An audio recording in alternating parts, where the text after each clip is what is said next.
Hi everyone, it's Miss Mellinger, your favorite second grade teacher here, reading Charlotte's Web, Chapter 3, Escape. The barn was very large, it was very old, it smelled of hay and it smelled of manure. It smelled of perspiration of tired horses and the wonderful sweet breath of patient cows. It often had a sort of peaceful smell, as though nothing bad could ever happen again in the world. It smelled of grain and of harness dressing and of axle grease and of rubber boots and of new hope. And whenever the cat was given a fish head to eat, the barn would smell of fish.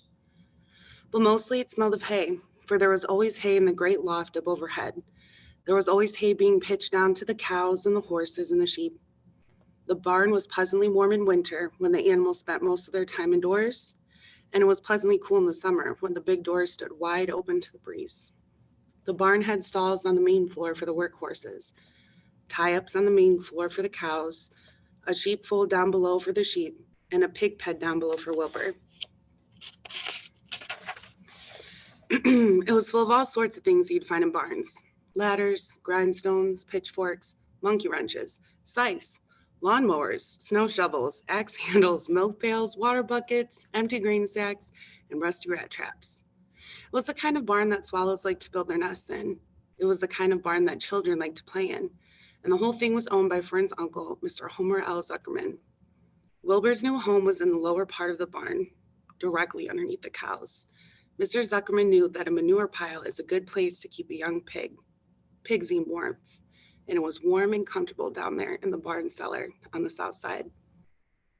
Fern came almost every day to visit him. She found an old milking stool that had been discarded, and she placed the stool in the sheepfold next to Wilbur's pen.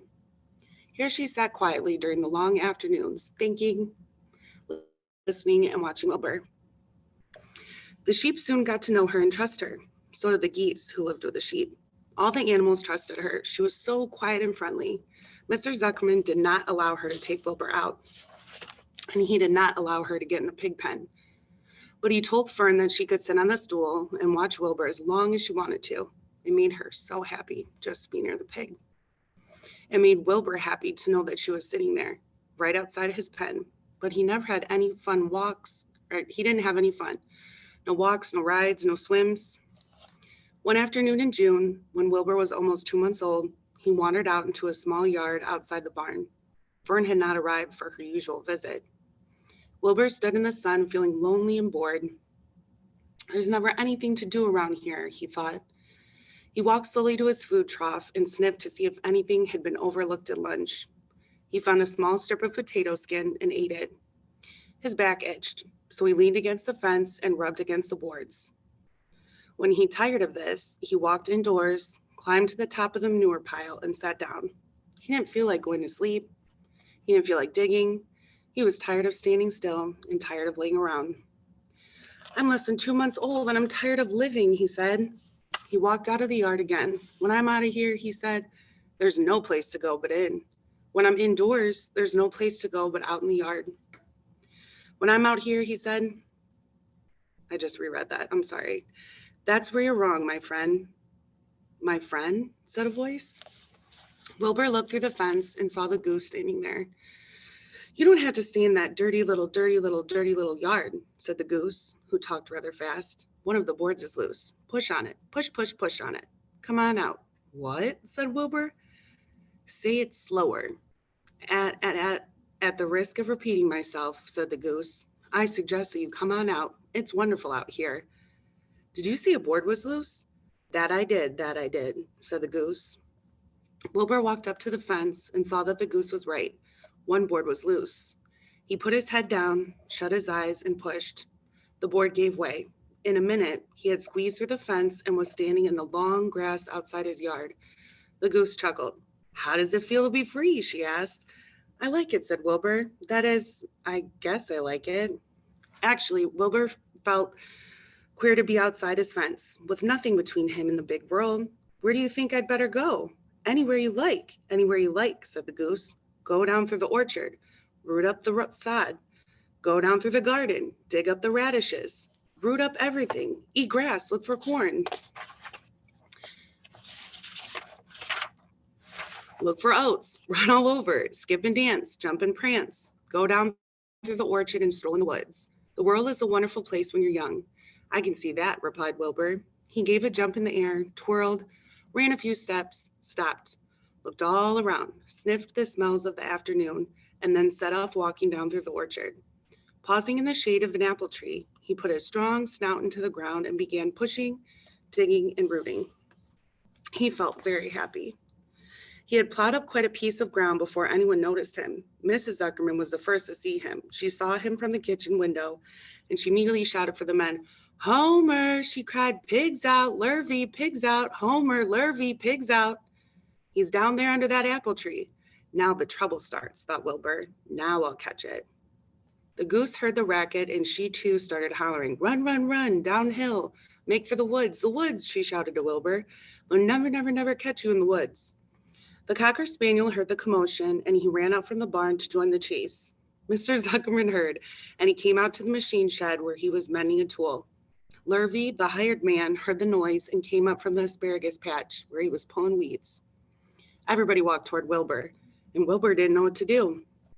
The woods seemed a long way off, and anyway, he had never been down there in the woods and wasn't sure if he'd even like it.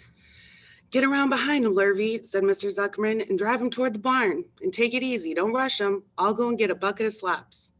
The news of Wilbur's escape spread rapidly among the animals on the place. Whenever any creature broke loose on Zuckerman's farm, the event was of great interest to the others. The goose shouted to the nearest cow that Wilbur was free, and soon all the cows knew. Then one of the cows told the sheep, and soon all the sheep knew. The lambs learned about it from their mothers. The horses in their stalls in the barn pricked up their ears when they heard the goose hollering. Soon the horses had caught on to what was happening. Wilbur's out, they said. Every animal stirred and lifted his head and became excited to know that one of his friends had got free and was no longer penned up or tied fast. Wilbur didn't know what to do or which way to run. It seemed as though everybody was after him. If this is what it's like to be free, he thought, I believe I'd rather be penned up in my own yard. The Cocker Spaniel was sneaking up on him from one side. Lurvy, the hired man, was sneaking up him from the other side. Mrs. Zuckerman stood ready to head him off as if he started for the garden. And now Mr. Zuckerman was coming down toward him carrying a pail. This is really awful, thought Wilbur. Why doesn't Fern come? He began to cry. Oh. The goose took command and began to give orders. Don't just stand there, Wilbur. Dodge about, cried the goose. Skip around, run toward me. Slip in and out, in and out, in and out. Make for the woods, twist and turn. The Cocker Spaniel sprang for Wilbur's hind leg. Wilbur jumped and ran. Lurvy reached out and grabbed. Mrs. Zuckerman screamed at Lurvy. The goose cheered for Wilbur. Wilbur dodged between Lurvy's legs. Lurvy missed Wilbur and grabbed the spaniel instead. Nicely done, cried the goose. Try it again. Run downhill, suggested the cows. Run toward me, yelled the gander. Run uphill, cried the sheep. Turn and twist, honked the goose. Jump and dance, said the rooster. Look out for Lurvy, called the cows. Look out for Zuckerman, yelled the gander. Watch out for the dog, cried the sheep. Listen to me, screamed the goose. Poor Wilbur was dazed and frightened by all this hullabaloo. He didn't like being the center of all the fuss. He tried to follow the instructions his friends were giving him, but he couldn't run downhill and uphill at the same time. He couldn't turn and twist when he was jumping and dancing. And he was crying so hard he could barely see anything that was happening.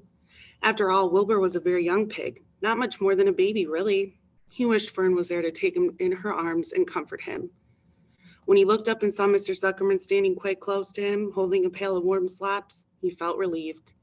He lifted up his nose and sniffed. The smell was delicious. Warm milk, potato skins, wheat middlings, Kellogg's Corn Flakes, and a popover left from the Zuckerman's breakfast. Come, pig, said Mr. Zuckerman, tapping the pail. Come, pig. Wilbur took a step toward the pail. No, said the goose. It's the old pail trick, Wilbur. Don't fall for it. He's trying to lure you back into captivity. He's appealing to your stomach. Wilbur didn't care. The food smelled appetizing. He took another step toward the pail. Pig, said Mr. Zuckerman in a kind voice, and began walking slowly toward the barnyard, looking all about him innocently, as if he didn't know that that little white pig was following along behind him. You'll be sorry, called the goose. Wilbur didn't care. He kept walking toward the pail of slops. You'll miss your freedom, honked the goose, and an hour of freedom is worth a barrel of slops. Wilbur didn't care. When Mr. Zuckerman reached the pig pen, he climbed over the fence, poured the slops into the trough. Then he pulled the loose board away from the fence so that there was a wide hole for Wilbur to walk through. "Reconsider, reconsider," cried the goose. Wilbur paid no attention. He stepped through the fence into his yard. He walked to the trough and took a long drink of slops, sucking in the milk hungrily and chewing the popover. It was good to be home again. While Wilbur ate, Lurvy fetched a hammer and some 8-penny nails and nailed the board in place. Then he and Mr. Zuckerman leaned lazily on the fence. Mr. Zuckerman scratched Wilbur's back with a stick. "He's quite a pig," said Lurvy. "Yes, he'll make a good pig," said Mr. Zuckerman. Wilbur heard the words of praise. He felt the warm milk inside his stomach. He felt the pleasant rubbing of the stick along his itchy back. He felt peaceful and happy and sleepy. This had been a tiring afternoon. It was still only about 4 o'clock, but Wilbur was ready for bed. "I'm really too young to go out into the world alone," he thought as he lay down. Thank you for listening. Chapter 3, Escape.